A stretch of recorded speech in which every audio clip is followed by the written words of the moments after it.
And good morning. It is Monday, the 1/6, the 16th of November, 2020. It will never happen again. Where has this month gone? Thanksgiving is staring us right in the face. And of course, Christmas.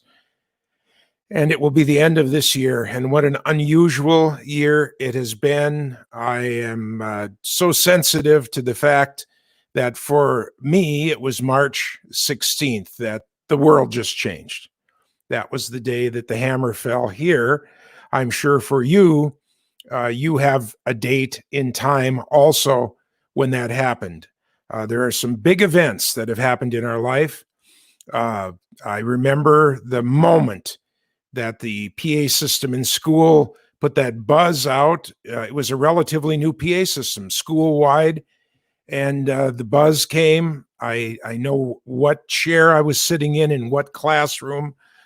Miss Amundsen's class. She was the granddaughter or great-granddaughter of the Amundsen that discovered the South Pole or got to the South Pole.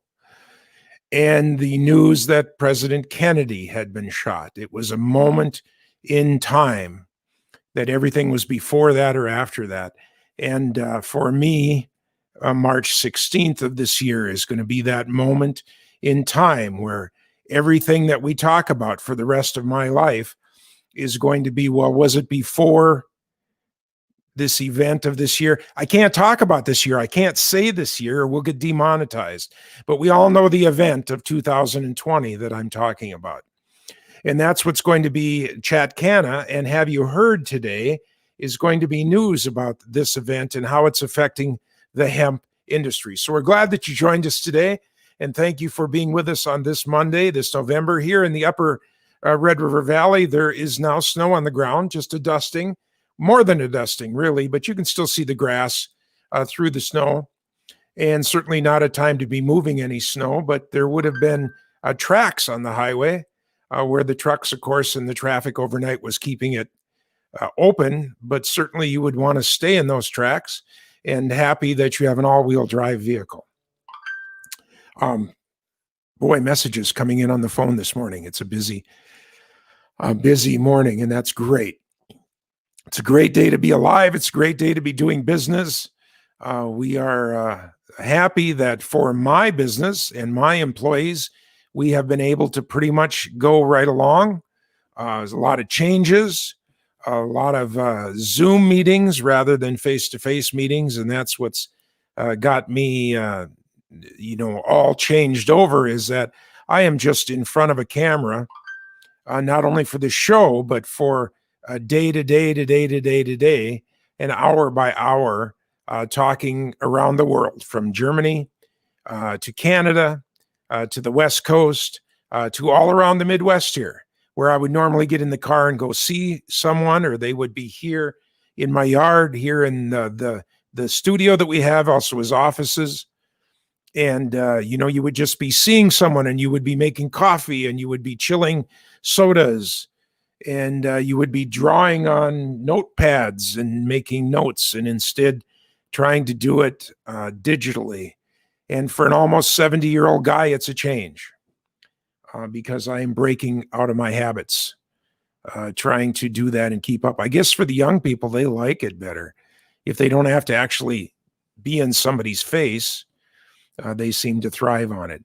The reports that I'm getting back from people who have kids that are in school but can't do school, they're not so happy. They understand the situation. This is not about should we be doing it or should we not be doing it, but it's about the fact that I think everybody agrees that kids are not doing as well at home as they would be if they were in the learning environment that would be called school, and having their teachers and their friends and their routines. I don't think anybody but the people that are hep on homeschooling, and I respect that, but separate from that group, I think that we all agree that for most of our kids, getting up, waking them up, even though they don't want to, and getting them to school, and having that daily event 5 times a week, and the other things that go with it. Volleyball for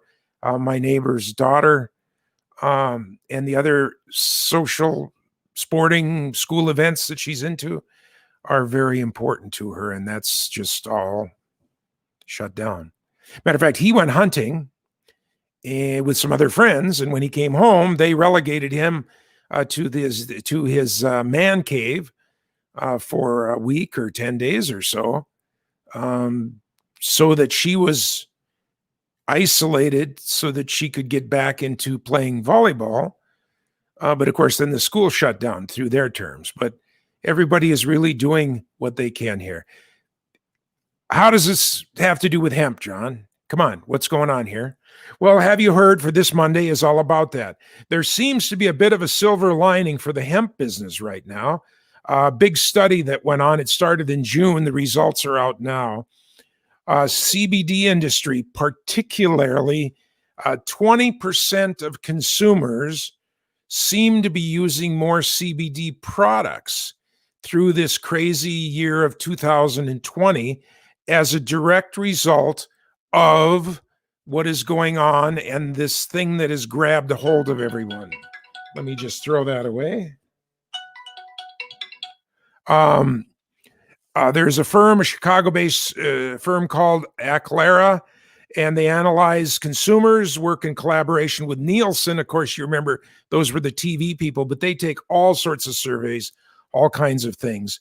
And they have brought us some information that we're going to share a little bit today. You can find it on the internet if you want a lot more. The top conditions that thousands of people distilled down are using for CBD. And here we go. This is the hot information today. The number one reason that people are using CBD, 58% that say it gives them, this is going to be add up to more than 100 because people can choose more than one category, okay? So don't start going, John, you're way over 100%. 58% of 3,000 people say that use CBD products say they use it for pain relief. Right behind it, just a couple points lower, is anxiety. So anxiety and pain relief, the two reasons that people who use CBD products say that they buy CBD products. Then a little later than that, the ability to relax, to just kick back and relax. It gives them a feeling of well-being and takes the stresses off the day. 37% say they use it to help them go to sleep at night. And 30% say just for a feeling of general well-being. But I was overwhelmed by that 58% there in pain relief. And so let us know in the comments down below, do you take CBD for specific pain relief? And can it help you as much as taking a narcotic or over-the-counter pain relief pills? Does taking CBD help you in that way? We'd love to hear from you. Love to know. You can be anonymous down below. I will never put your name on the video shows here in any way, but would love to hear from you and see how that works for you. So in the order of usage, pain relief, anxiety relief, relaxation, sleep, and general wellness. Now, a bigger part of this study, the Nielsen company is predicting that the market for hemp-derived CBD products will be near, and this is where you got to sit down and put your seatbelt on, will be near $7 billion. $7 billion. What share of that would you like to have by the year 2025? And think about it. We're almost past 21 here. So that's 4 years from now. That is a 400% growth across food, candy, beverages, and it's going to be driven by over-the-counter supplements, which will make up the largest part of that, $1.5 billion in annual sales. Pain relief and anxiety, the largest therapeutic drivers for purchase. Just want to run those numbers again. It's too amazing. $7 billion by 2025. The biggest single segment of that, $1.5 billion in annual sales in pain relief and anxiety, but 400% growth in food, candies, and beverages. So stick with the program, folks. Stay along. It may be a downturn right now. Things got crazy with this 2020 dip that everybody has gone through.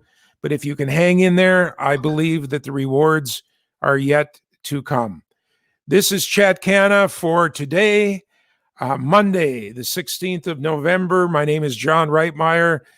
This is Have You Heard, our quick version. Tomorrow, a long version.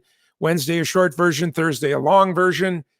Hope you have a great day. Get out and take some deep breaths of this oxygenated, wonderful weather that's out there. We thank you all. Have yourselves a great day and look forward to the holidays coming up. You might be spending them solo, but that doesn't mean you can't get a hold of friends and relatives through this digital medium. See you all tomorrow.